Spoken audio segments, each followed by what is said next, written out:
कर्तुराज्ञया प्राप्यते फलं कर्म किं परं कर्म तज्जडं कृतिमहोगतौ पतनकारणं फलमशाश्वतं गतिनिरोधकम् ईश्वरार्पितं नेच्छया कृतं चित्तशोधकं मुक्तिसाधकम् कायवाङ्मनः कार्यमुत्तमं पूजनं जपश्चिन्तनं क्रमात् जगत ईशदी युक्तसेवनम् अष्टमूर्तिदेवपूजनम् उत्तमस्तवादुच्चमन्दतः चित्तजं जप ध्यानमुत्तमम् आज्यधारया स्रोतसा समं सरलचिन्तनं विरलतः परं भेदभावनात् सोऽहमित्यसौ भावनाविदा पावनीमका भावशून्यसद्भावसुष्ठिः भावनाबलात् भक्तिरुत्तमा हृत्स्थले मनः स्वस्थता क्रिया भक्तियोगबोधाश्च निश्चितम् वायुरोधनात् लीयते मनः जालपक्षिवत् क्रोधसाधनम् चित्तवायवश्चित्क्रियायुधाः शाखयोर्द्वयी शक्तिमूलका लयविनाशने उभयरोधने लयगतं पुनर्भवति नो मृतम् प्राणबन्धनात् लीनमानसम् एकचिन्तनात् नाशमेत्यदा नष्टमानसोत्कृष्टयोगिनः कृत्यमस्ति किं स्वस्तितिं यदा दृश्यवारिधं चित्तमात्मनः चित्वदर्शनं तत्त्वदर्शनं मानसं तु किं मार्गणे कृते नैव मानसं मार्गार्जवात् वृत्तयस्त्वहं वृत्तिमाश्रिताः वृत्तयो मनो विद्यनं मनः अहमयं कुतो भवति चिन्वतः ऐकतव्यहं निजविचारणम्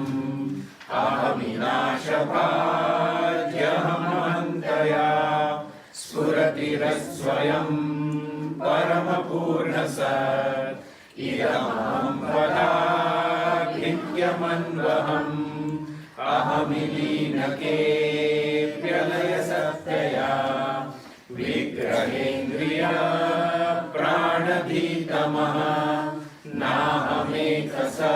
नाहमेकसज्जडं यसत् सत्त्वभासिका चित्त्वमेतरा सत्यया चित्तयायनम् ईशजीवयोर्वेषधीभिदा सत्स्वभावतो वस्तु केवलम् वेषानतः स्वात्मदर्शनम् ईशदर्शनम् स्वात्मरूपतः आत्मसंस्थितिः स्वात्मदर्शनम् आत्मनिर्द्वयात् आत्मनिष्ठता ज्ञानवर्जिता ज्ञानहीनचेत् ज्ञानमस्ति किं ज्ञातुमन्तरम् किं स्वरूपमेत्यात्मदर्शने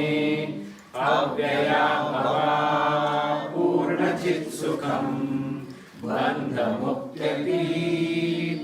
परं सुखम् विन्दति जीवस्तु दैविकः अहमपेतकं निजविधानकं महदिदं तपो रमणवागियम् अहमवेतकं निजविधानकं महदिदं तपो रमणवागियम्.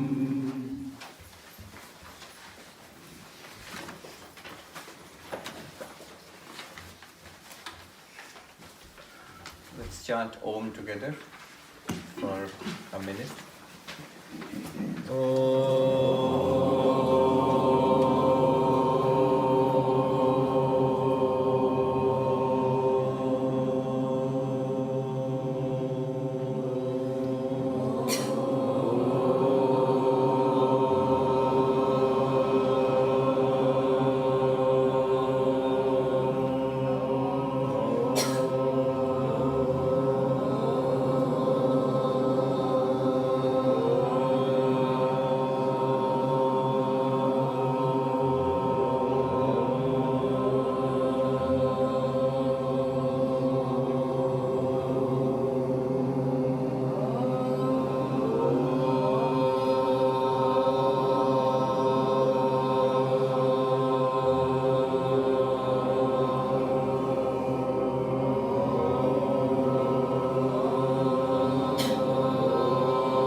Come to verse 22.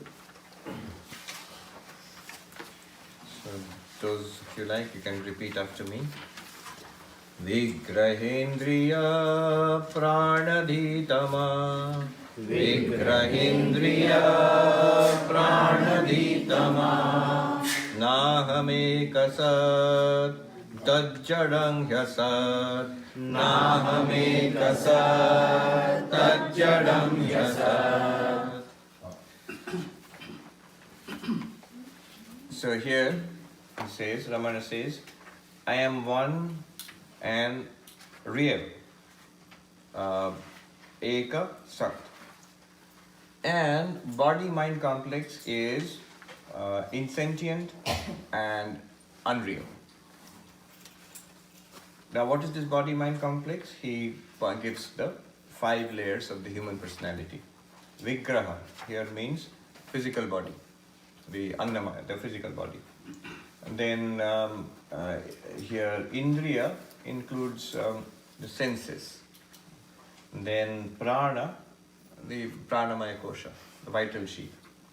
Then Dhi, actually Vijnanamaya. So here Indriya and Prana, in that Pranamaya Kosha and Manomaya Kosha are included actually. And Dhi is Vijnanamaya Kosha. And then Tamaha here refers to the Anandamaya Kosha. I am none of these. Here, Ramana Maharshi has given the exact procedure for self-inquiry. So, the multiple procedures available in Vedanta, here he has given one very well-known procedure for self-inquiry, which we will study and also try to practice a little bit today. So this is the famous procedure from the Taittiriya Upanishad. This is called Pancha Kosha Vichara. So those, make sure that your phones are on silent. Pancha Kosha Vichara. What is this Pancha Kosha Vichara? In the Taittiriya Upanishad, we find the Brahmananda Valli. The 3 chapters are there. In the 2nd chapter, you find this beautiful, the first stanza, the first paragraph, which contains the essence of Vedanta, I think. It goes like this. Brahma vidapnoti param tadeshabhyukta Satyam Jnanam Anantam Brahma Yo Veda Nihitam Guhayam Paramebhyoman So Ashnute Sarvan Kaman Sah Brahmana Vipaschiteti. What does that mean? The first line gives us the whole essence of Vedanta. The first line says, the knower of Brahman attains the highest. The knower of Brahman attains the highest. Three things have been said here. I just summarize briefly what it says. And then we will launch into this investigation. The knower of Brahman attains the highest. Three things have been said here. There is something called Brahman. Some ultimate reality is mentioned here. Brahman, something called Brahman. Second, knowledge of Brahman is mentioned, that you have to know Brahman. And third, a goal has been mentioned, attains the highest. Now we can have three questions about these three. What is this Brahman? What is this ultimate reality Vedanta talks about? Second, what is the knowledge of Brahman? How do I know Brahman? If I'm supposed to know Brahman, how do I know Brahman? Third, attains the highest. What is the highest? What do we attain by this? And the answers are given in the succeeding lines. What is Brahman? Tadesha bhyukta. It has been said in the Vedas. What is Brahman? Satyam Jnanam Anantam Brahma. Maybe the most beautiful, profound and deep definition of the ultimate reality that I've ever come across.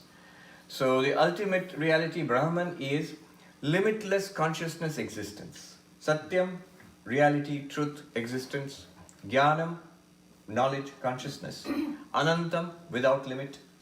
Brahma. Brahman is limitless existence consciousness. Satyam, Jnanam, Anantam, Brahma. That's how it is defined. And if you want the details of this definition, I will not go into it now. That's not the subject today. Details you can find. I have given a couple of talks about this, called Defining God. You cannot actually define it, but you can. If you investigate this definition, you will see why it's a great definition and why actually you cannot define the ultimate reality. So that's the answer to the first question. What is Brahman? The second question is, we are supposed to know Brahman. So how do we know Brahman? That's our subject today actually. This verse is, how do we know Brahman? How do we know that we are Brahman? And the answer given in the Upanishads in a cryptic first, this central line, the middle line is, Yo Veda Nihitam Guhayam Parame Vyoman. You have to realize Brahman in the sacred space of the cave of the heart. Sacred space of the cave of the heart. It's just a poetic way of saying you have to know Brahman as I am Brahman. Not that is Brahman, now I know Brahman. Or God is Brahman, or this world is Brahman, something is Brahman out there. No. I am Brahman. That's the way you have to know Brahman. Now one might say that that's not very helpful. How do I know that I am Brahman? We'll come to it. That's what Bhagavan Ramana Maharshi is saying in this verse, and we will see in detail now. But just to complete the thing, the third question, what is the highest? What will we get out of all of this? Then the next line explains it. So ashnute sarvan kaman saha brahmana vipaschiteti. Realizing Brahman as pure consciousness, I am Brahman, what will happen? What will you gain? What is this highest? You attain the fulfillment of all your desires. Simultaneously.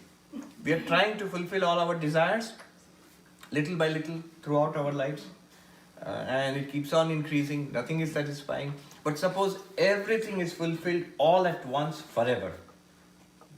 You attain complete, lasting, deep fulfillment forever. As in the Gita, Sri Krishna says, attaining which no other gain seems higher. Yang labdva na chaparam labham manyate tato adhikam. Having attained which, you do not find anything else which can be greater than this, which you have already attained. Yasmin sthito dukkhena gurunapi na vichalyate. Being established in which, the greatest of sorrows cannot shake you. Which means that even after you're established in Brahman, you know you're enlightened, sorrows will continue. The world will continue. Old age, disease, death will come to the body, but you will be unshaken. You are beyond it.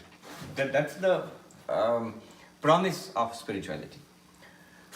So, attainment of all our wishes, all our desires simultaneously, What are they talking about? Are they talking about Black Friday or Amazon Prime Day that you can fulfill all your desires immediately? No, not like that. What we were looking for is deep fulfillment, lasting happiness, peace which cannot be shaken and disturbed, a peace that passeth understanding. We're looking for that. Only for that we are trying to fulfill all these desires. Sensuous desires, money, pleasure, achievement, power, status, desire to live longer, all of these are just ways of attaining that one thing which we are all searching for, the deep lasting fulfillment. That you will get when you realize that you are Brahman.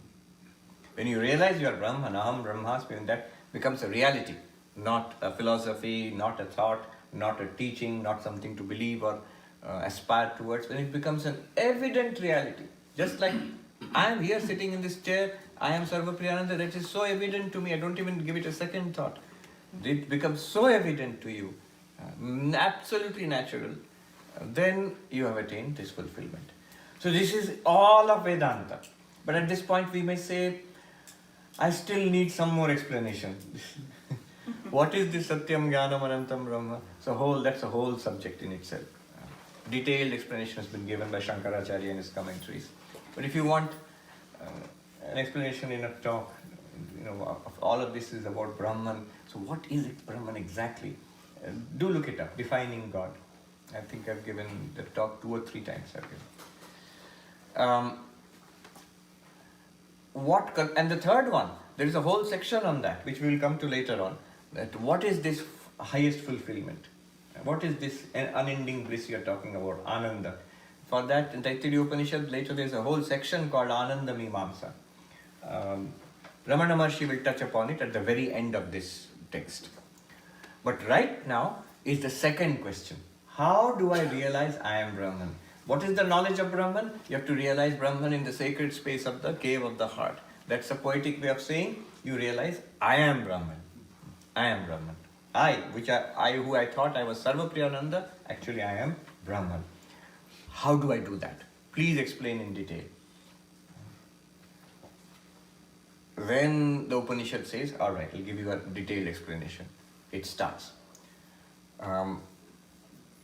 Since Brahman, infinite consciousness, bliss, all of these seem very abstract to us, then Upanishad, like a good teacher, it starts with where the student is. What we know is not infinite consciousness or infinite existence. We know the world, which is full of existing things and people and animals and plants. This is the existing world. And we know ourselves. I am here. I am this person in this world. So any teaching you have to give me, you have to start here with my present level of understanding. And the Upanishad does exactly that. It comes down from that infinite existence, consciousness, bliss to this world here. How it does, the next lines, I will chant and translate. Tasmad va etasmad atmana akasha sambhuta akashad vayor agni agner apah adbhyah prithvi prithibhyam oshadhayah oshadhibhyo annam soyam purusha annarasamayah. It says that from that Brahman, which is Atman.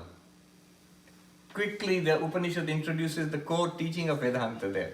We're talking about infinite existence, consciousness, bliss, ultimate reality. From that Brahman, which is this Atman, you. From that emerged space, appeared space. From space appeared air, from air appeared fire, from fire appeared water, from water appeared earth. And by a mixture of all of this, the world was created, plants were created, the human beings were created from the plants. How? From the Annarasamaya, from the essence, the extract of the plants which was absorbed by our parents. From that, it comes down to this body, Soyam Purusha Annarasamaya. This body, this human being is basically created from the food eaten by our parents. So he's talking about the physical body right now, where we are. Now it starts there. Now what Ramana Maharshi has said, he shows us The same, he has taken the same methodology of the Taittiriya Upanishad, the Panchakosha Vichara. The methodology is this. I am trying to show you, Upanishad is trying to show us, Ramana Maharshi is trying to show us that we are Brahman. We don't see that. We see ourselves as this.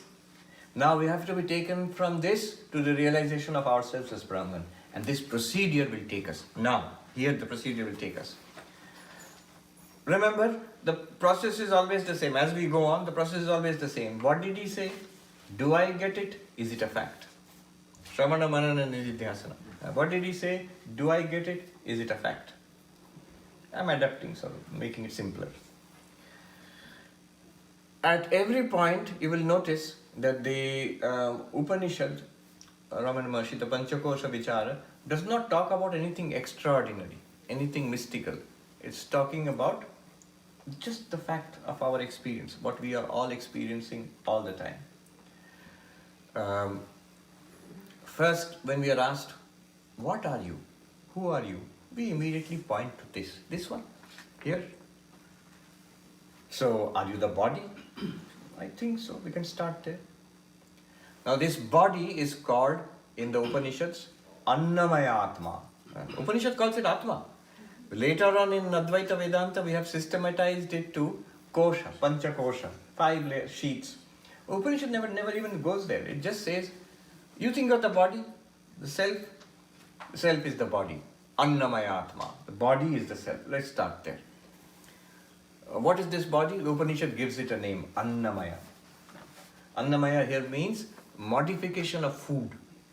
That which is produced from food. First it was produced from food eaten by our parents, and then it is sustained by food eaten by us. Just now we had poha, that is Anna. And then the body is a remarkable biological machine. It takes in food of all sorts, food and drink from the environment, and then modifies it, transmutes it into flesh and blood, and removes the unnecessary portion. So this is called Annamaya, a modification of food. So we'll say, all right, so. Now notice one thing, it continuously changes from childhood to, from babyhood to childhood to teenage to youth to middle age. How much it has changed. Imagine this body, and if you look at your baby pictures which your mom never tires of showing you and embarrassing you, you were this. So that body and this body, so much difference. And yet I feel I am the same one. I feel I am the same one. I, the same one, and the continuously changing body, I, the unchanging, and the continuously changing body, cannot be the same thing. Why? Literally changing and unchanging cannot be the same thing. It's contradictory. Suppose somebody is running around and you're sitting still. If you catch hold of that person running around, either you will be dragged or you will make that person stop. If something is changing continuously and I feel I am unchanging, if I catch hold of that and say I am that, either I will start changing or that thing cannot change. I have to stop. Body is continuously changing, and yet I say I am the unchanging. Not only I say, I may be mistaken, but everybody says, it is common sense, it is law. Legally you are the same person. From baby to youth to childhood to youth to middle age, same person legally. So changing, unchanging cannot be the same thing. So I cannot be the body, the Annamaya. I often quoted this Hollywood actress who was interviewed and said, somebody asked her, what is the secret of your beauty? And she said, oh, it's pasta. She was Italian. So she's right, it is Annamaya. It is nothing other than food, which has been transmuted into this thing. Sophia Loren, I think so, yes. Yes, it's an Italian actress in Hollywood. So probably that was her.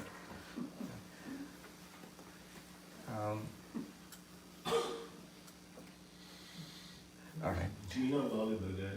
I think so. One reason why I think so, because I had read it in Christopher Isherwood's book. And she used to visit the Vedanta Society of Southern California. And it's Christopher Isherwood records. She liked it so much, she told Swami Prabhavanandaji that I want to stay here. And he said, no, you cannot. This one is for monks. It's a monastery. And she said, I can wear pants.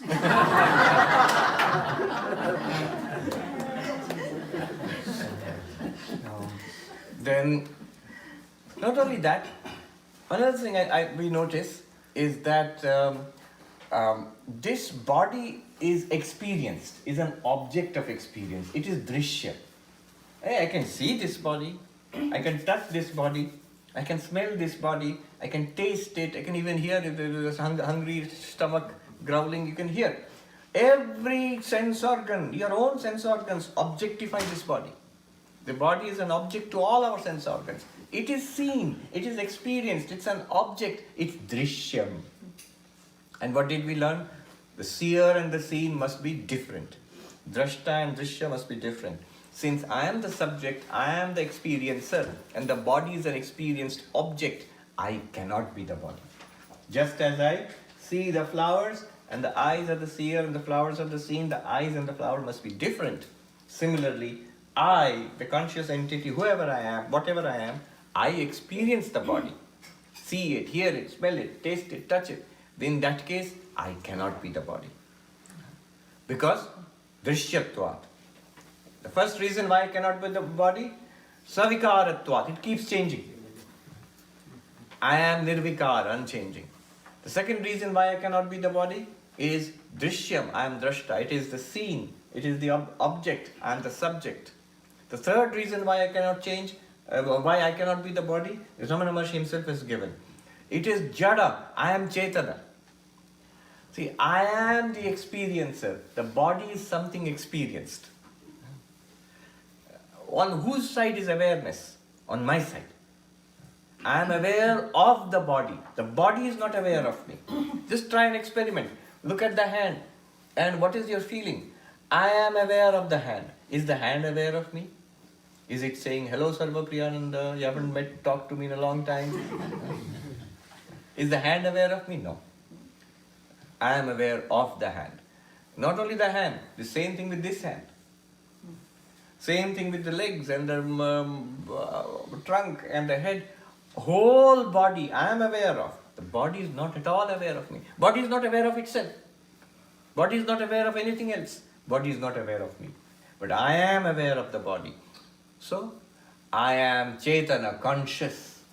The body is Jada. Ramana Maharshi says, Tat Jadam. Body is Jada. Jada means non-conscious, insentient. And conscious and non-conscious cannot be the same thing. They're just contradictory. Shankaracharya says, like light and darkness, tama prakashavad viruddha svabhava. Contradictory nature like light and darkness. So this is enough. These three. In fact, another reason Ramana Maharshi here gives, so I will use that reason also. Fourth one. Ekam anekam. He says, aham ekam.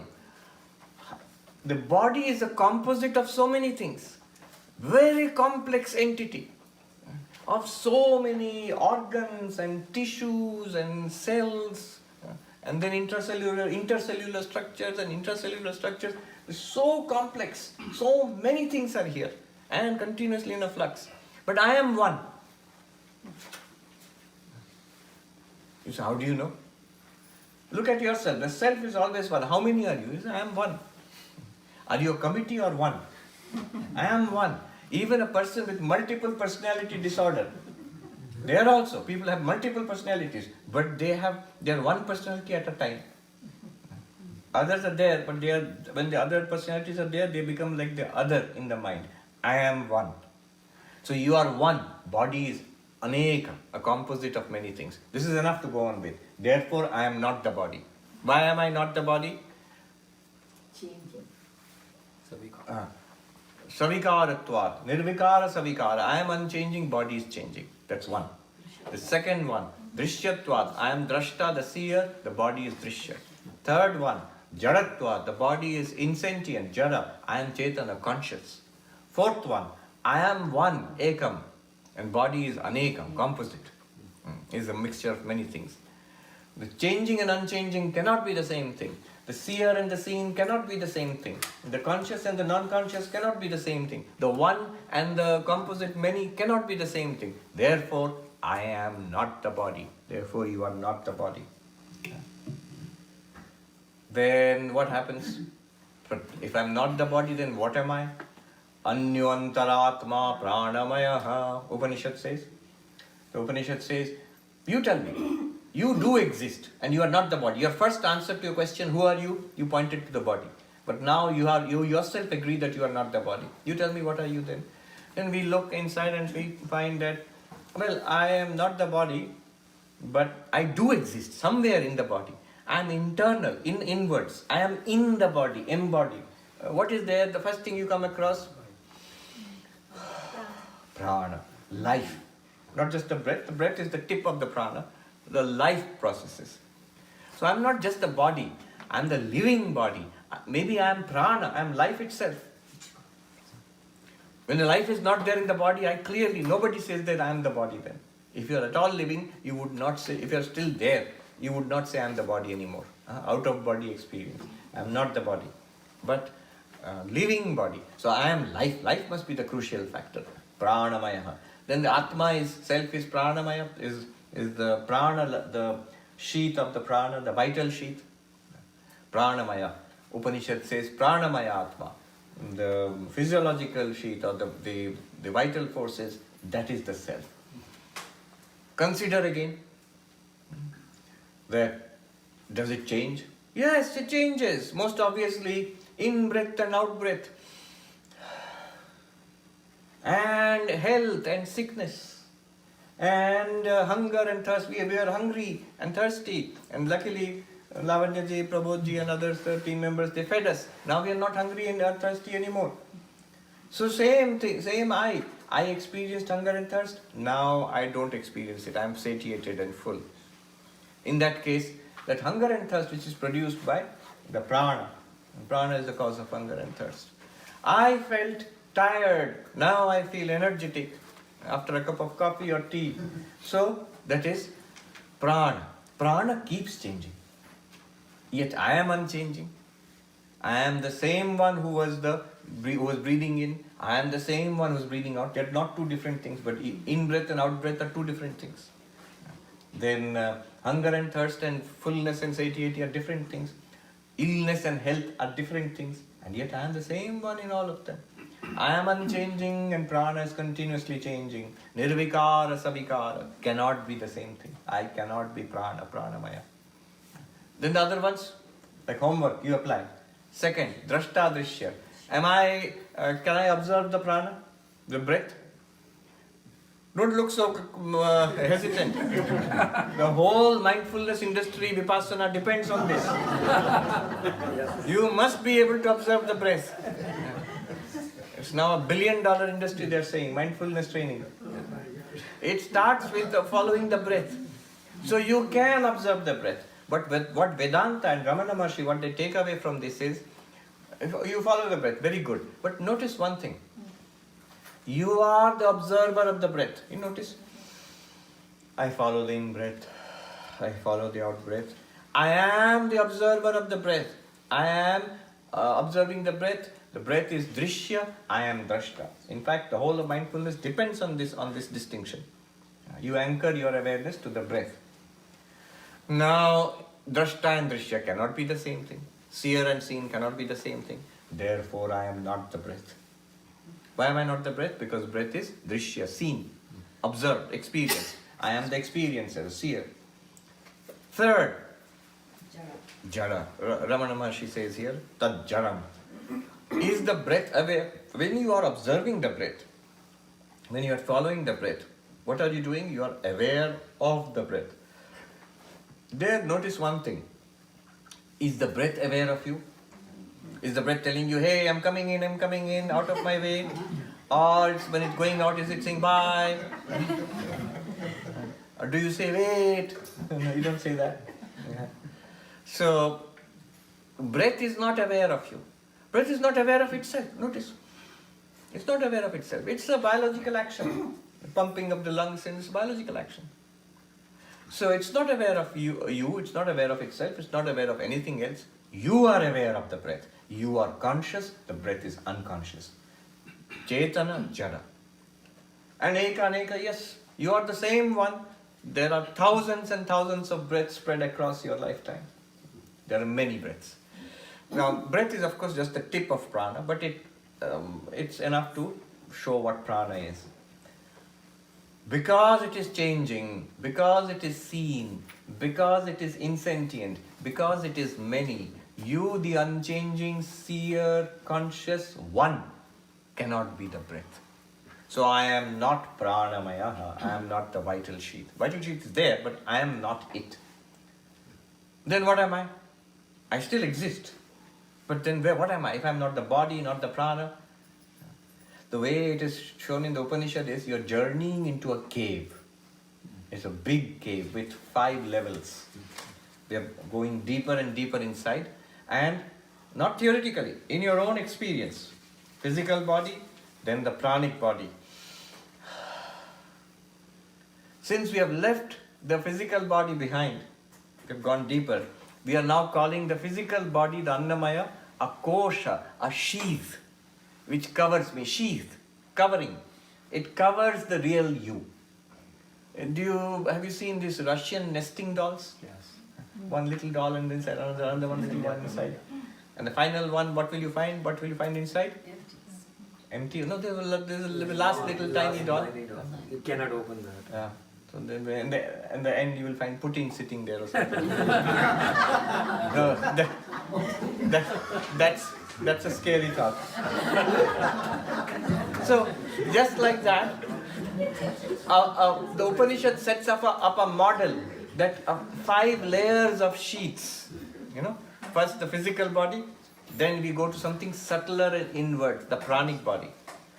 By the way, when I say inwards, when the Upanishad says inwards, it does not mean physically inwards. If you go physically inside the body, what will you find? More body. Flesh, blood, organs, all of that you will find.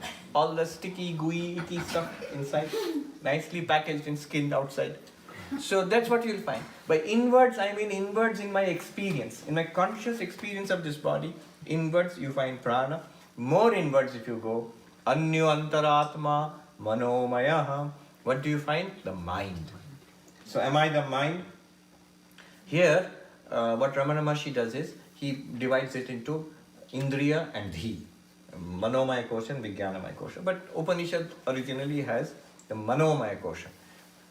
Upanishad says the mind is the self. Good, examine it.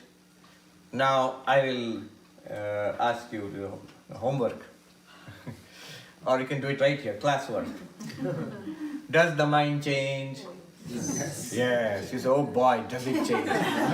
How many thoughts, emotions, feelings, alertness, sleepiness, inquisitiveness, boredom, excitement, dullness, how much it changes? How many thoughts? 16,000. Well, some say 16,000 thoughts in a day, some say. Whatever, thousands and thousands of thoughts come and go throughout the day. Mind changes. And yet it's your mind. Excited mind, you say I'm excited. Bored mind, you say I'm bored. This thought, this feeling, this memory, that memory, I remember that, I cannot remember this. All of that is I, everything is connected to that I thought. What Ramana Maharshi pointed out, centrally it is, you are there. Now you are unchanging, mind is changing. So changing and unchanging. The second one is seer and seen. Can the mind be seen? Yes. Seen means not with these eyes, but is called introspection, seeing inwards. We look inside, we are aware of our thoughts, we are aware of our emotions, we are aware of our memories. That is seeing the mind. It is, we all do it all the time. So, I am aware of the mind. Is the mind aware of me? Is the mind seeing me? No. The seer and the seen are different. I am different from the mind, which is seen. Second, conscious and non-conscious. This is a big one. Almost everybody will say, mind is conscious. But no, mind shines with borrowed light. It is your consciousness shining in the mind which makes it feel conscious. That's why in modern consciousness, here's a big thing. What can Vedanta, Sankhya, Buddhism contribute to modern consciousness studies? One point it can contribute is this, that mind and consciousness are not the same thing. That is not understood in modern consciousness studies. If you ask a consciousness studies expert, what is it that you study? They will say, oh, thoughts, emotions, perceptions, attitudes, memory, intelligence, these are things we study. This is all mind. And apart from this is consciousness. How do you distinguish? You are aware of the mind. Mind is not aware of you or itself. Why do you say so? Simple experiment will prove it. Just yesterday's experiment, if you do, think 2 plus 2, 4. Just now think 2 plus 2, 4. Now, am I aware of 2 plus 2, 4 or is 2 plus 2, 4 aware of Sarvapriyananda? I am aware of 2 plus 2, 4. 2 plus 2, 4 is just like mental talk. It's just like mental talk. It is not aware of me or itself or anything else. It's like talking mentally. 2 plus 2 is 4. So these are just concepts and images which float in the mind. They are not aware of themselves, they are not aware of each other, they are not aware of you. You are aware of those thoughts, those concepts, those memories. So I am conscious, mind is not conscious. Jada. Many, is the mind many? Oh yes. Many thoughts, many ideas, many complexes, many problems, many samskaras.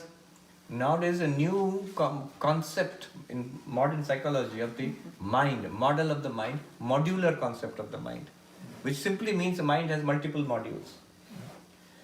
So I am the same one. No matter how many modules or thoughts the mind has, I am the same one.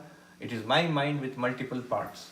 I am one, the mind has many parts. Ekam, anekam. Put it together, because of these 4 reasons, I the unchanging, mind the changing cannot be the same.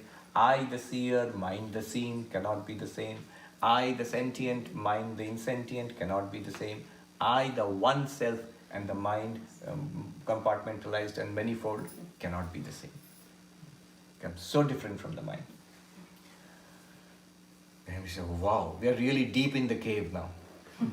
We have discarded the body. Discarded means it's not fulfilling the conditions for self. I am not the body. I am not the prana. I am not the mind. Yet I am there. Then what am I? What else remains? Anyo antaratma vijnanamayaha. The intellect.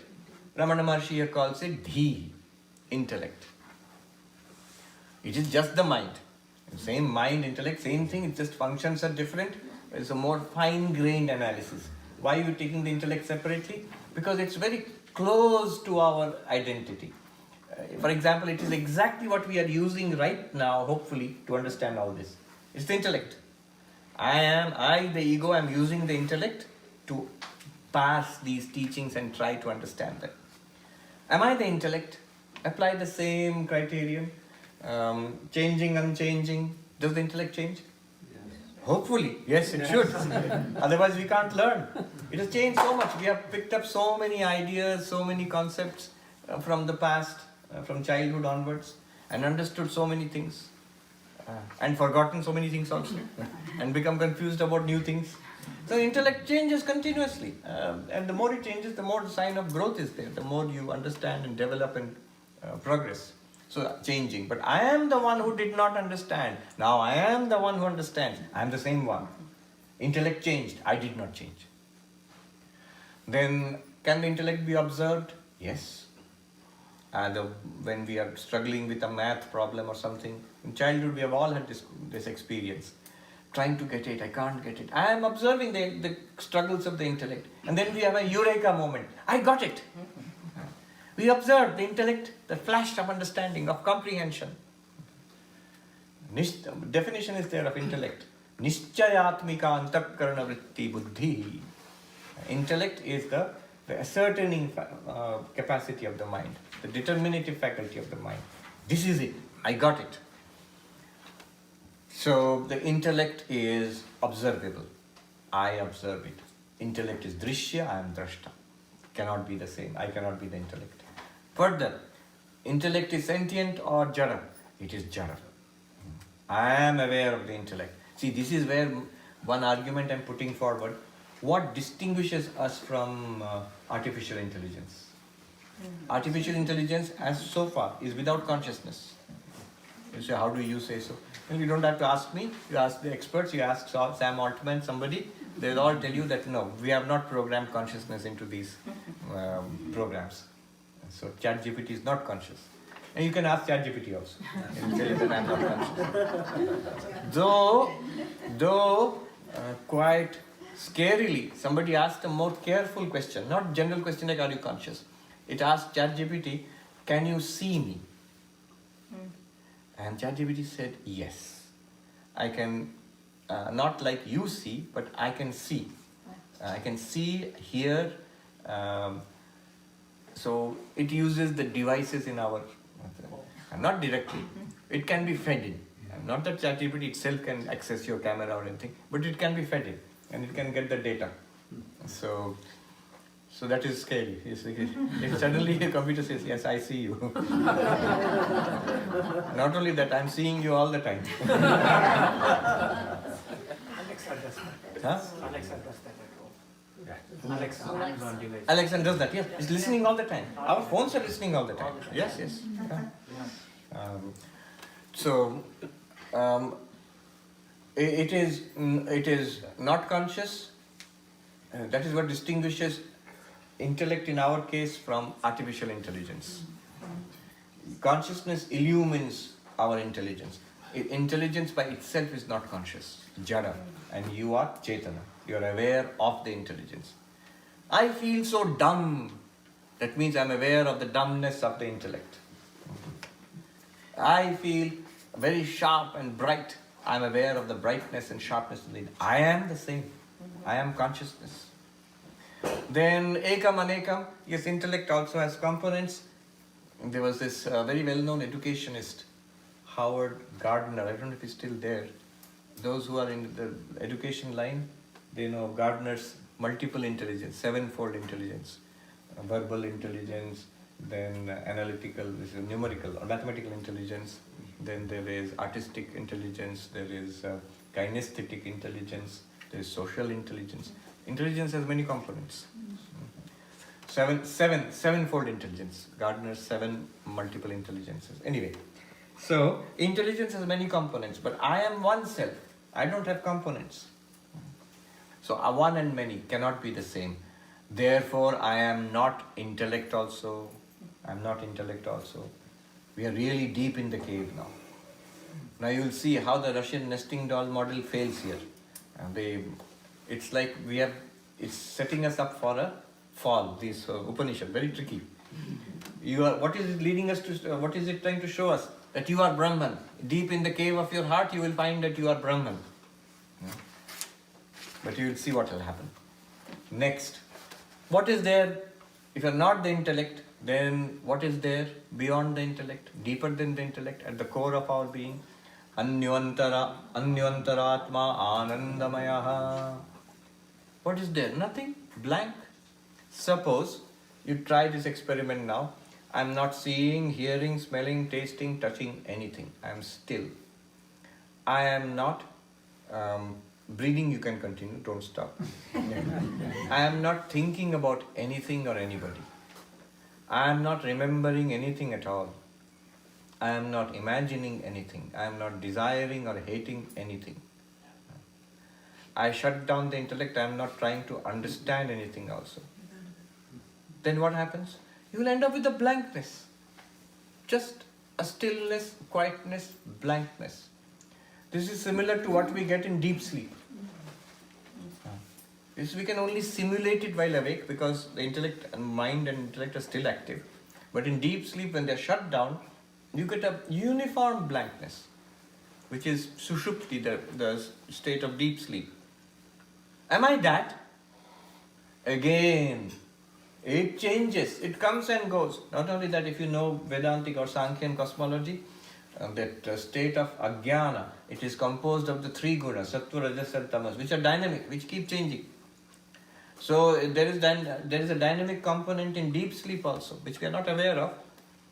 Neuroscience might corroborate that, because nowadays they are saying brain is still quite active when you are in deep sleep. There's something going on. And more and more they are showing the relationship between deep sleep, health and longevity. Because it is sort of now more or less confirmed that the brain does kind of self-hygiene. It flushes out toxins, and that's somehow it happens only when you are in deep sleep. Now, what a strange thing. Why can't brain is a machine? So why can't it do it while you are awake? What connection does it have? When you are asleep, then only the brain can self-clean itself. Asleep means not even dreaming. So recently somebody was in the national, what is that, health institute of NIH conference, and they were saying the latest research on deep sleep, this gentleman was telling me, is that not even during dream sleep, only in deep sleep. It's now through scans they have shown, and therefore the reduction in deep sleep leads to faster aging. We generally think the other way around. As we get older, we don't get much sleep, much deep sleep. But it's actually the reduction in deep sleep leads to faster aging, and death comes closer because the brain is not clearing itself out, and the steady loss of multiple faculties like memory and many other things. Yeah. So deep sleep, that is called Anandamaya. Peaceful, blissful. Ignorance is bliss. I do not know anything, I am in bliss. That also changes. That is also observable. Because observable means not in the sense of I am observing because I has gone to sleep. But consciousness is directly observing. It's called Sakshi Bhashya. It is illumined by consciousness. That's why we can speak about deep sleep at all. Otherwise, how would you speak? And then it is not conscious. It's not conscious. You are conscious. I will not say it is one and many, that may not apply. It seems to be uniform there. But the manyness is in a seed form there. Because it comes out. When you wake up, same memory, same personality, same ideas, all of that, opinions, everything comes back again. That means the manyness of the mind is in a seed form in deep sleep. So there's manyness there. And you are the one. Being unchanging and the deep sleep state being changeful, being the seer in the deep sleep state being seen, being conscious and the deep sleep state being non-conscious, being one and the deep sleep state being a seed form of the many, I cannot be the deep sleep state. I am not darkness, thank God. Ignorance is bliss, I am not ignorance. The self is not literally ignorance, thank God. Good, we are at the deepest level of the cave now. Now we will expect that Upanishad, Ramana Maharshi will show us the Atman. We are ready now, show me I am Brahman. But both Upanishad and Ramana Maharshi keep quiet. Keep quiet. If you go to Taittiriya Upanishad, it stops at that point. You're expecting. Now at the end of the cave in the Russian nesting doll, finally you will find one little doll, the Brahman doll. And I am that. No. You see. Then it's confusing. What's going on here? The next sentence in the Upanishad, the student is confused and asks, so I don't exist? He asks, Asat Brahma iti Veda chet, then Brahman is not there or Atman is not there. Brahman is not there. The teacher says, Asanneva sabhavati. Then you will become non-existent, but you clearly do exist. One thing we established yesterday, one indubitable thing which Descartes found and Shankara found and we also found, one thing we cannot doubt is our own existence. Now see where we are. We have been shown that all of the answers which we propose, who am I, body, prana, mind, intellect, the Anandamaya, the deep sleep, none of them satisfy the criterion of I being myself. Yet I exist. And we have no answer. Question is, tell me, you exist, you are claiming. Yeah, I cannot doubt that I exist. Then what are you? I don't know. I can't find out. Where am I? What am I then? This is where the 10th man story comes in. Vidyarani introduced. The whole chapter is devoted to 10th man story. So there is I have told you the story already, we'll go through it quickly. There are 10 people crossing the river, and then they think that somebody is drowned, and then they count 1, 2, 3, 4, 5, 6, 7, 8, 9. Where is the 10th man? 10th man is drowned. Passerby comes and says, "Why are you crying?" "Oh, our friend, the 10th man, drowned." "How do you know?" "We counted. Every time we count, there are only 9 people." Then the passerby says, "The 10th man is there. Guru tells us, you are Brahman. Brahman Maharshi has told us, you are Brahman, don't worry. Brahman is there. And you are Brahman." And then the answer is, how will I know this? They ask, "Where is the 10th man?" "I will show you." "How?" "You count." This counting is what we were doing till now.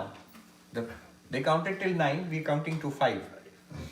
1, 2, 3, 4, 5, 6, 7, 8, 9. We told you the 10th man is dead. The passerby catches his hand, turns it around. "Dashamastwamasi, thou art the 10th. You are the 10th. "Oh, I am the 10th. 1, 2, 3, 4, 5, 6, 7, 8, 9, 10. "Oh, I am the 10th. Found it." Now, we are exactly in the same position. Which position are we? That position that man was when he had counted up to the 9th and he couldn't find the 10th. We are exactly in that position when we are at the deepest level, the subtlest aspect of our personality, the darkness beyond all thought, Anandamaya. From there, what you have to do is, thou art the 10th. How? Can't be explained. It is exactly like going from the reflected face in the mirror to your real face. How do you go from the reflected face in the mirror to your real face? Intuitively you have to grasp. That which is there is I here. I can help you there. Vidyaranya helps us by 2 pointers. He asks, why did the person not realize himself as the 10th man? Because he did not count himself. That's one answer. Second question, more deep and crucial question. Why did he not count himself? Why did he not count himself? It applies to all of us immediately. Why are we not recognizing ourselves as the pure consciousness? Why? We think we are different. He didn't know himself. You're looking outside all the Looking out, okay. He was looking outside time. all the time. Why was he looking outside? Here's the crucial thing. Because He didn't know himself. that's how we do it. See, where were those 9 people? Outside. What have we all experienced throughout our lives and lifetime after lifetime? Outside, objects. Even body, object. Even mind, object. We are only used to objects. So, that person thought that 9 are there, very reasonable thought the 10th fellow must be there, but not there, absent, so 10th fellow is not there. But the 10th one is not like those 9. The 10th one is elsewhere. It is you yourself, the counter. Now you are that consciousness, that subject, that witness, which is the experiencer of the increasingly subtler and subtler levels of your personality. Increasingly deeper and deeper levels of the cave. You are that consciousness. To you the body appears. To you the in-breath and out-breath appears. To you the thoughts and feelings and memories appear. To you the intellect and its concepts and philosophies and all that appears. To you the blankness appears. You are the witness of all those 5 levels. Now, we will try it. Remember this is the background. Now, just for a couple of minutes, we'll try it.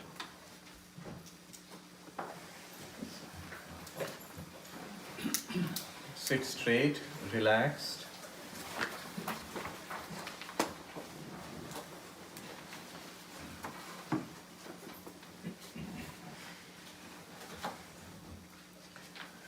Breathing in and out in a relaxed way.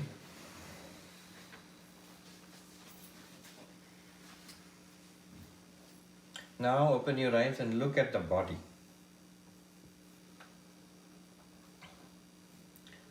And then close your eyes, feel the body from inside.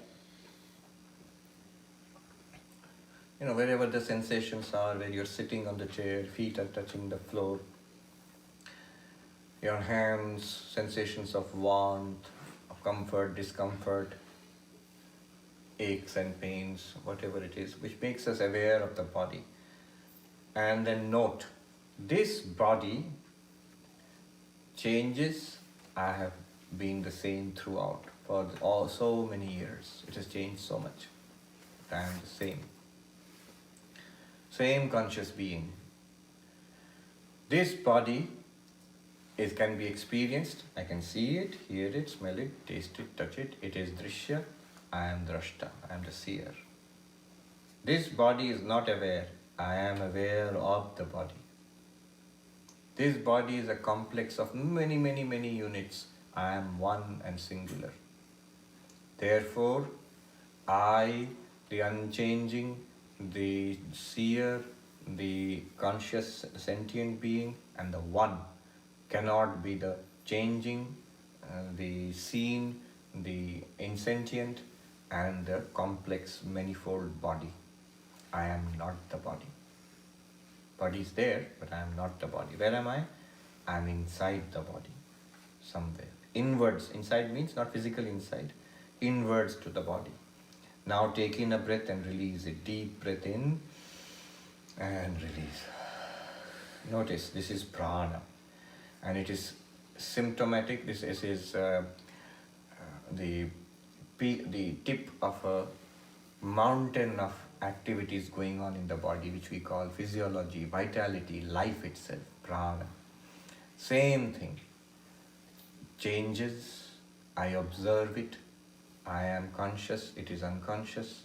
I am one, it is many. Comes and goes. I am not the prana. Deeper. Let my attention deepen that I am something deeper than the body and the prana.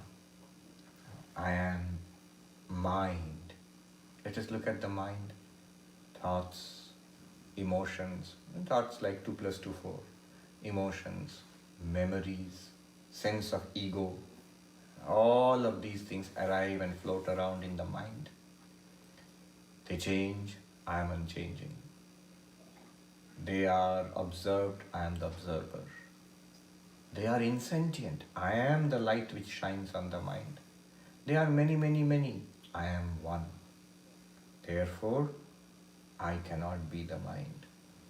Similarly, the intellect, Vijnanamaya, the capacity for understanding which I have used throughout my life from babyhood till now, that also, it changes, changed so much in my lifetime.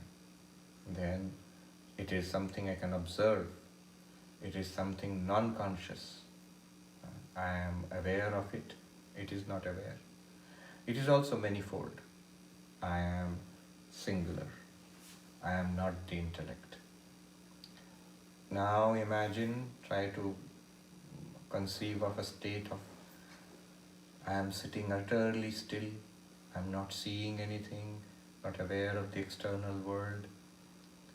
I am not speaking, not doing anything. I am not thinking. No memories, I don't recall anything at all. Mind is calm without any emotions. No desires, no dislikes. No plans, I'm not waiting for anything to happen. Just this stillness. All thinking stops. Blank. That blank, that darkness of absolute stillness and nothingness, that too I am not. It's an object. Changes, it's an object, it's insentient, and it's the seed of the many. I am the witness of it. Like the 10th man, turn inwards from there. Who?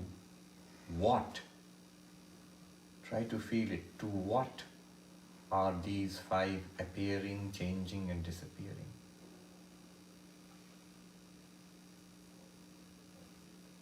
I am that. I am that.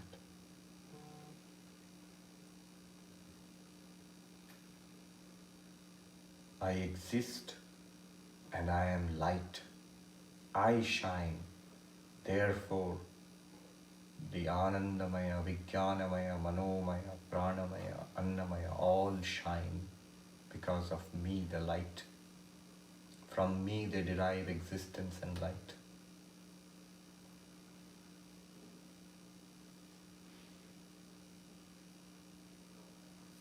I am existence, Sat.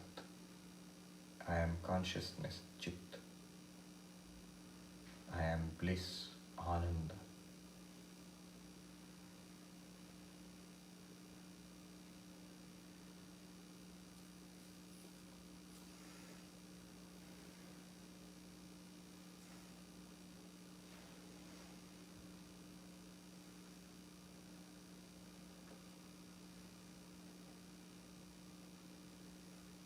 Breathing normally, relaxed.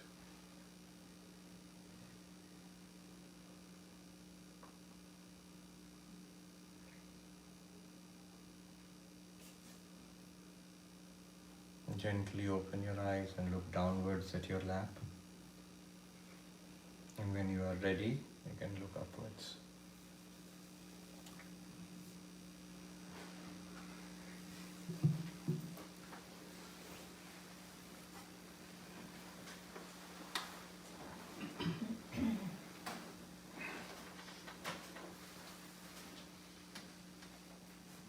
It's like this. If I ask you, do you exist now? You will say, yes, I exist. I am. You are seeing me. Suppose you close your eyes and you don't see me. Do you still exist? Yes, no doubt about it, Swami. I exist. I just can't see you. I exist. Suppose you don't hear me, smell, taste, touch. All your senses are stopped. Do you still exist? Yes, no doubt about it. Now, suppose you don't sense anything, at the same time, you don't remember anything. Just don't remember anything. Do you still exist? Yes. Suppose the mind is calm without any strong feelings. Do you still existing? Yes.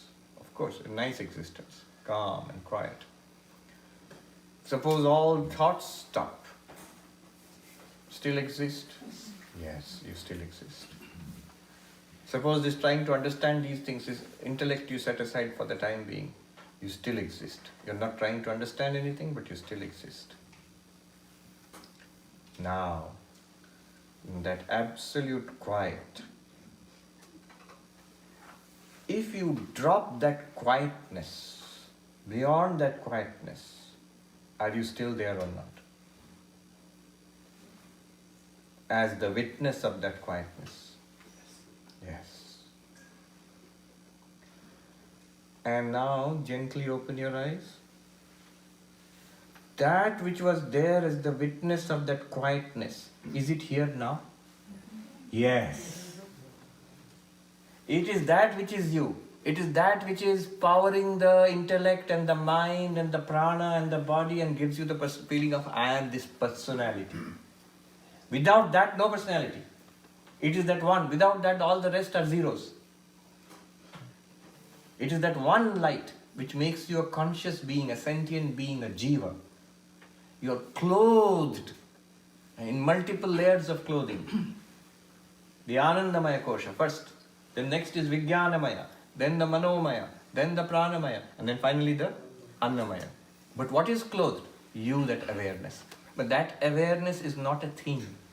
Therefore you cannot find it like the 10th person. You can't find it. It's not like the last little Russian nesting doll. Not like that. You are the witness to which all things appear and disappear. One final argument Ramana Maharshi has given, which I did not touch upon. He says, not only you are unchanging, everything is changing, you are the seer, everything is the seen, you are conscious, the body mind is insentient, you are one, the body mind is many, but you are the reality and the body mind is an appearance.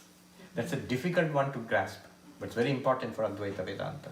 Right now what I have done is, it seems I have separated you from body-mind system. But Ramana Maharshi goes further. Upanishad also goes further. This body-mind separate system does not exist. It's not like a set of boxes in which you are packed. Rather, they are all appearances in you. It is like a dream. In a dream, your body is also there. You're there in the dream. And in that body, one mind is there. One personality is there. It is like in virtual reality nowadays you have avatar.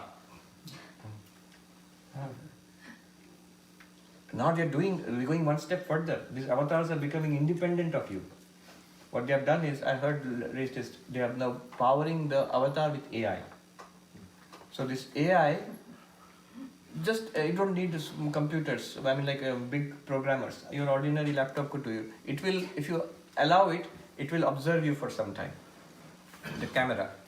Then it will make your exact copy. And it will copy your voice.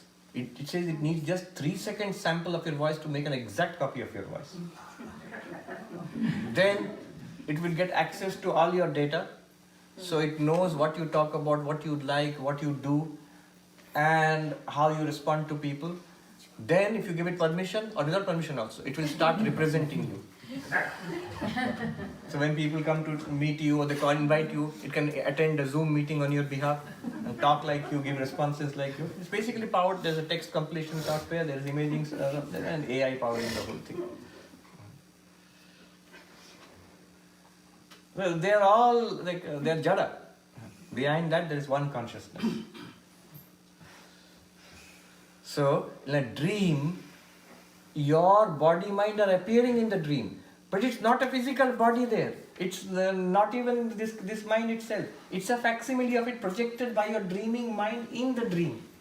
You exist in your dream as a character in the dream. Similarly, it's not a real thing there. It's not made out of cells and blood and tissue. Similarly, it's saying, in you the consciousness, the mind and body, the Panchakosha is appearing. It's not that there are 5 boxes in which you are existing. Rather, you are the reality in which these 5 boxes are existing. So, Ekam Sat, he says, Jadam Asat. The body, prana, mind, intellect, and the causal sheath or Anandamaya Kosha, they are all appearances in you. And you are the one consciousness, one reality. Then non-duality is established. Then those things are not separate things. The box and inside the Russian doll model is like separate things. It is not, you can disassemble it. You can't disassemble. They are all appearances in you. Good. Let me do a peace chant, then we'll take 1 or 2 questions. We have a little bit of time. Then we will take a break. Om Shanti Shanti Shanti Hari Om Tat Sat Shri Ram Krishna Arpanastu. We have got a little bit of time, so is this alright? The time is correct? Yeah. So let's have some questions. Bansalji. When we are in boxes, in a sense, We are in? in the boxes, Yeah. I mean, our life, एक व्यवहारिक जिंदगी जो है हमारी, the life which is we are running every day, that is the one where I have my troubles with. When I come to you, and I'm so happy to be able to come to you, I don't want to belittle it, but then my problems, somehow, which you relate to in some of your lectures, the person went to the priest, and the priest said, "Ye to tum fazul mein soch rahe ho, ye zindagi kuch nahi hai, this is not real life, your real life is here." So he says, "Okay, my problems are solved, I'm so happy." He says, "No, you are not happy because this is your happiness." So I like that story. But that's what we relate to, that when I come here, I'm relieved that, okay, I'm really not this jara, I'm something else, and all these problems are not real. But the moment I step out of this room, I start feeling my life is still the same problem. Right. What is the answer? How I resolve that? Yes. Right now, don't try to resolve it. It's like I always say, you have been Advaita Vedantas, you have been handed the keys to a Ferrari by your rich uncle, and you don't even have a driving license. Now, will you take the Ferrari out for a spin in Manhattan? No. Life, samsara is like Manhattan. So first you need to learn how to drive in the parking lot, and then you take your Ferrari out into Manhattan. But yes, how do you do that? Notice I gave you a clue. When we said I am not the body, not the mind, I am the witness consciousness, like the 10th man. But then we also noticed when you come back into this world and open your eyes, you're still that witness consciousness. It is still there. When you leave the body, mind, you shut it down, you are left by yourself in your splendid isolation. When the encasing sheaths come back again, you are still that one only. Now when you go out into the world, you do not go out as a body which will age, disease and die. You go out as the consciousness which will never age, never become diseased, never die. Body will age, disease and die, but you know clearly that you are not the body. You go out into the world as the consciousness which is beyond hunger and thirst, which is beyond desire and hatred. Those are all functions in the Manomaya, Pranamaya. So your reactions to the world will be very different if you can live from that perspective. It will work. Swami Vivekananda said the truth is a substance. The truth is a substance of infinite. Truth is an infinitely corrosive substance. If once it is planted in you, it will work until it leads you to liberation. If you nurture it, it will work faster. If you leave it like that, it's already there. We already have heard this number of times, and the more powerful it is implanted, the more it will take root. This idea which you have got now, it will not go away. It will work its way. But the more we cultivate it, more you hear it, more you think about it, more you stay with it in meditation, nididhyasana, Shravana, Manana, and Nidhyasana, the more it will become a reality. Then the question of who is Bansalji? Is it this body? Is it this person? Or is it this awareness? It will become more and more clear. Then you will act in the world as that awareness. Through the body-mind. Body-mind will continue. But you will not say, I am that only. I am far more than that. One day the body will age and disease and die. I will not die with it. I am that deathless awareness. I do not abhyaya, I do not decay. I am always ever fresh, ever shining. Not as positive things to say, not as slogans. The mind will put up many objections. It might be true for you, you are a monk, you have been cultivating this, or it is true for Ramana Maharshi, for him, he was immersed in it, clearly so much superior to us. But what Ramana Maharshi is saying and the Upanishad is saying, it's equally true for all of us right now. You have to convince the mind, answer the mind that, see, you feel like that because of the conditioning, but feeling is not truth. What is the truth? The truth is, I am limitless awareness, right now. You, the mind, have not absorbed this truth enough to take it seriously. But as much as Ramana Maharshi, Vivekananda, Ramakrishna and others, they are limitless awareness consciousness. I am that limitless awareness consciousness. Just in their case, their mind and intellect has been immersed in this truth and it's absolutely clear to them. In this particular mind and intellect, it's not totally clear, not convinced. That's all. The problem is of the mind intellect, not mine. Practically, if you say that, how do I make it more efficacious in my day-to-day life? That's where the first 14 shlokas come in. The more we have practiced karma yoga, habituated to selflessness in life, ethical and selfless life, more we have practiced bhakti yoga, that surrender and faith in God, and more we have practiced Raja yoga, intense focus, you will notice how these help us in making these truths practical in life. It's in the midst of the hurly-burly of life, ups and downs of life. If my nature is to be selfless, not to be so tied to this body, this personality, then I am able to practice it better. If my nature is to leave everything to God, then I will not complain about the ups and downs of life too much. If my nature is, the capacity is to focus on one thing, this truth, I am the witness consciousness, then I will not even be aware of the other problems. Swami, I mentioned, Swami Shivananda was the second president of the order. In his old age, he was sick, and somebody asks him, and a number of times people asked him, how are you today, Maharaj? And he said, I am fine. Then what we heard last night, asthma was there. You could not sleep whole night. You had to sit up with pillows and everything. Then he says, as if he's surprised, oh, you mean the body? Not good at all. Swami Turiyanandaji in Banaras, he used to live towards the end of his life. Lot of physical ailments at the end of his life. So, are you suffering very much, Swami? See, at the level of the body. So, inside, by the grace of the Lord, he would say in Bengali, Vetotta Borof, it's like ice inside. Now, ice may not be a very good thing here. But in Banaras, in that heat, ice is a very nice thing to have. But inside, I'm absolutely cool. Cool inside. Calm and cool inside.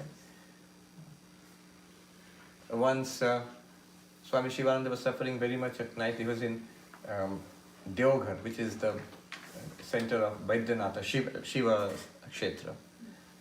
Next morning, he was seen to be at peace. So he put it in this way. Last night, Baba came, Shiva came, and he just said he separated the two. That's all, he didn't explain. No. So he put it in devotional language, that the Lord came and separated the two. But clearly, this suffering bundle of 5 koshas, Annamaya, Pranamaya, Manomaya, Vijnanamaya, Anandamaya, this is something else and I am something else. And not, we have to wait for somebody to come and separate. No, this is the separation.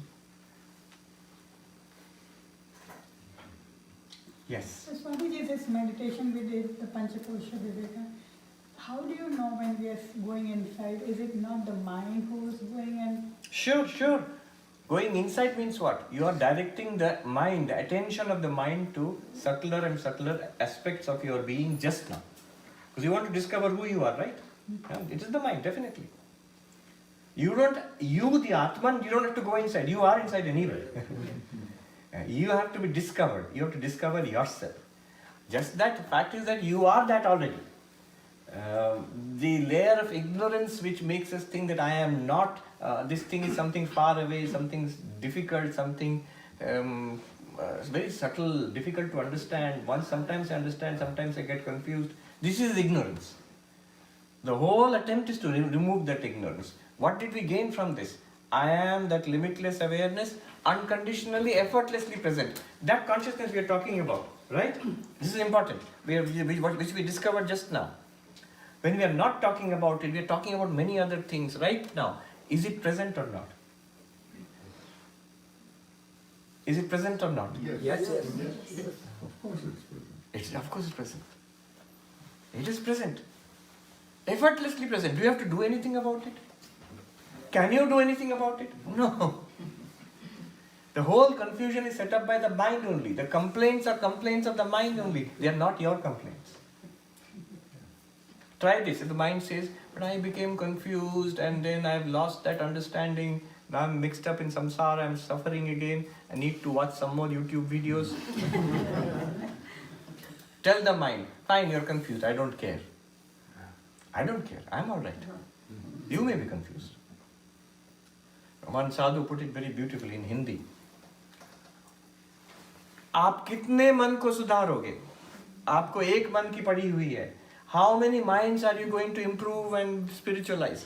You are so worried about one little mind. Then he goes on to say, Surya Kiran में जैसे करोड़ों धूल की बिंदु घूमती रहती फिरती रहती है, वैसे चैतन्य में, अनंत चैतन्य में अनंत ऐसे मन के कणे घूमते फिरते रहते हैं.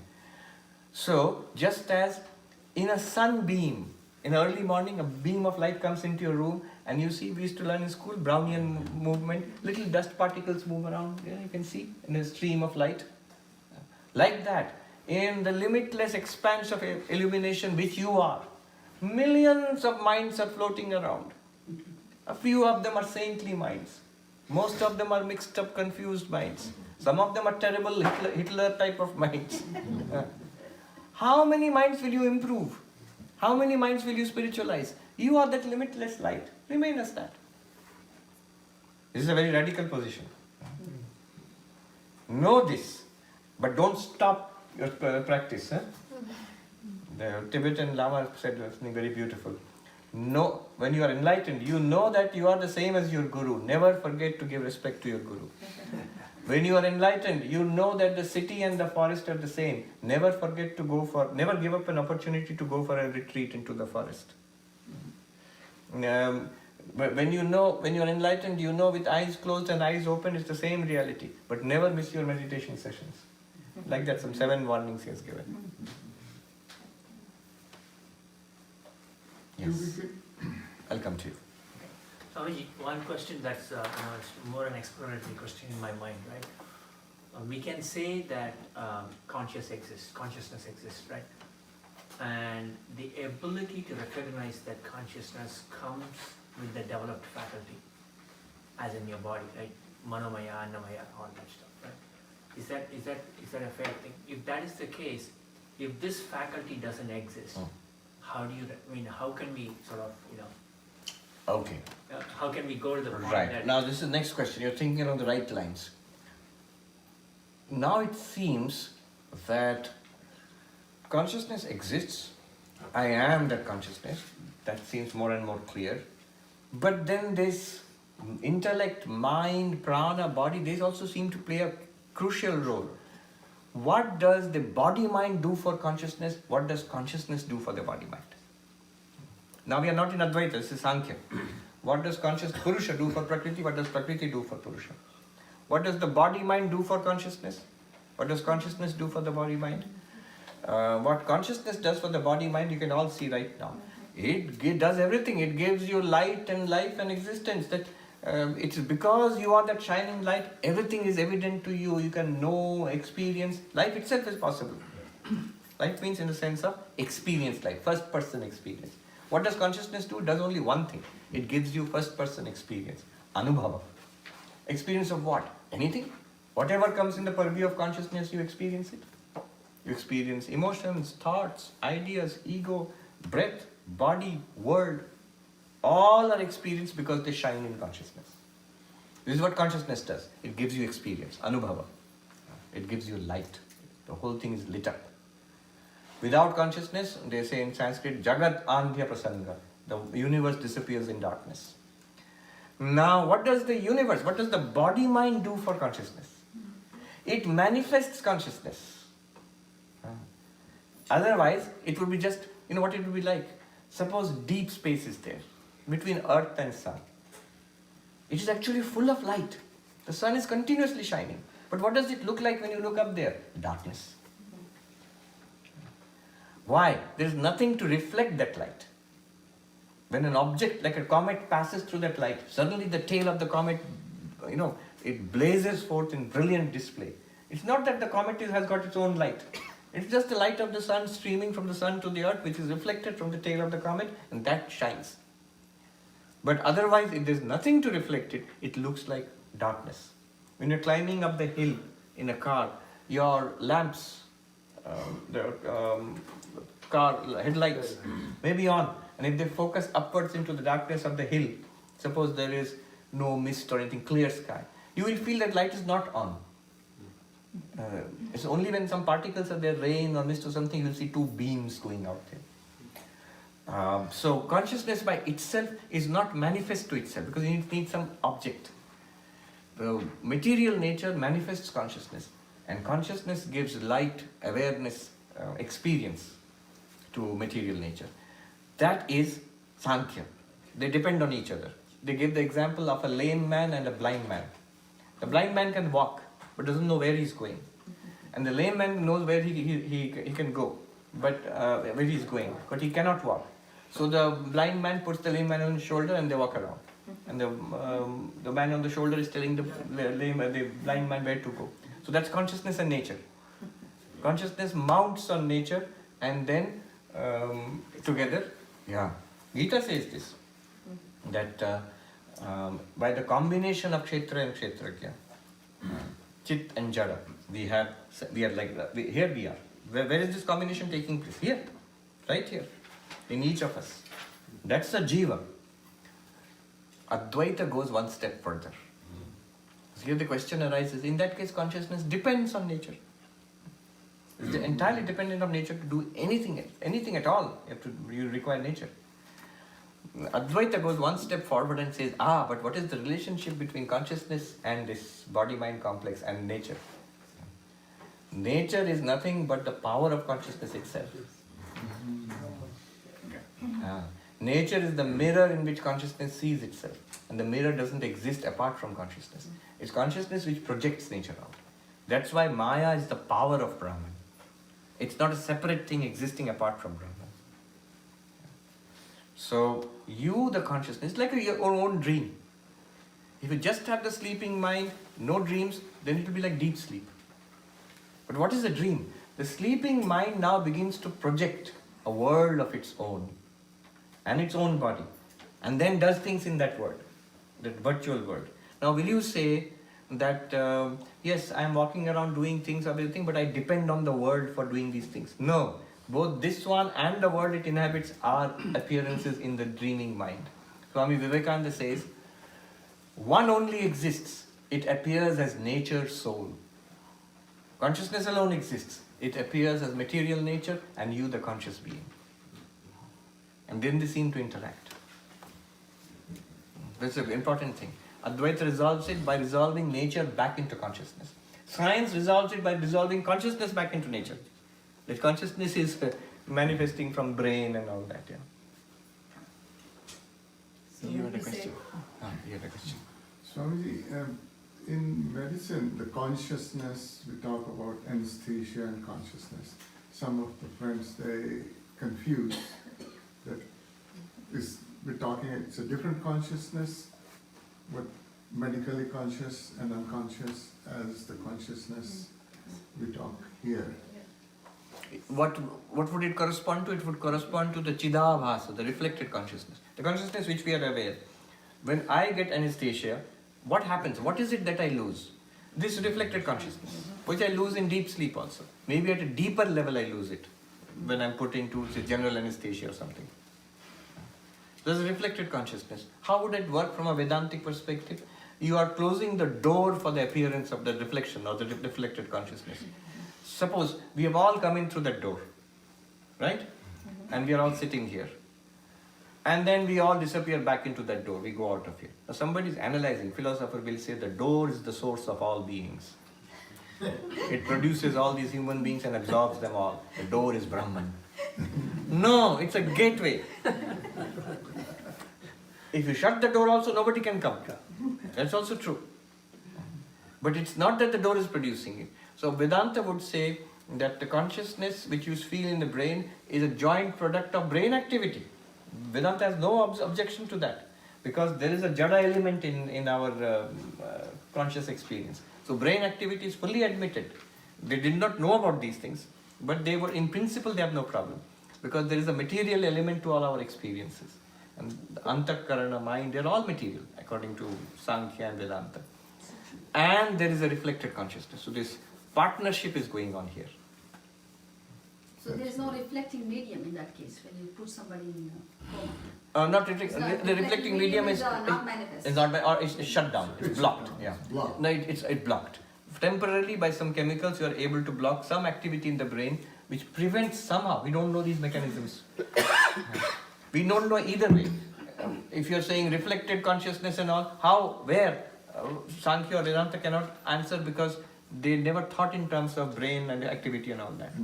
But modern medicine and consciousness studies also cannot answer, because they don't know how that those electrical activities are producing consciousness. That thing is not known. That's the hard problem of consciousness. So that is the crucial thing, and that breakthrough is possible. I would say, can science solve the problem of consciousness? That's the area breakthrough might take place. How consciousness is reflected in the mind, and then how mind is produced by the brain. Mind and brain can be deeply linked. Produced means they are deeply linked. The strong correlation between mental activity and brain, which consciousness studies has noticed, and that Vedanta or Sankhya has no objection to. I mean, they would say that it's entirely possible. So at what point the reflection happens? That's the question. I'm saying we don't know. We don't know. Reflection in Vedanta or Sankhya, it's very clear. Whenever the mind is active, the reflection happens. Vritti. When a vritti is produced, it will reflect. It's like a mirror. Mind is like a mirror. Like the mobile phone, when I switch it on the camera and show you, your face will be picture will be there. Similarly, whenever the mind breaks into thoughts, there will be consciousness. Especially the I thought. You will always feel it is conscious. That's the point where it happens. This is the point of birth. Right? That's the point of what is called Chidjara Granthi. The connection, so-called, quote unquote. Remember, the connection is only stupidity. We discussed yesterday. It is reflected in the I thought. Alright, should we wrap it up?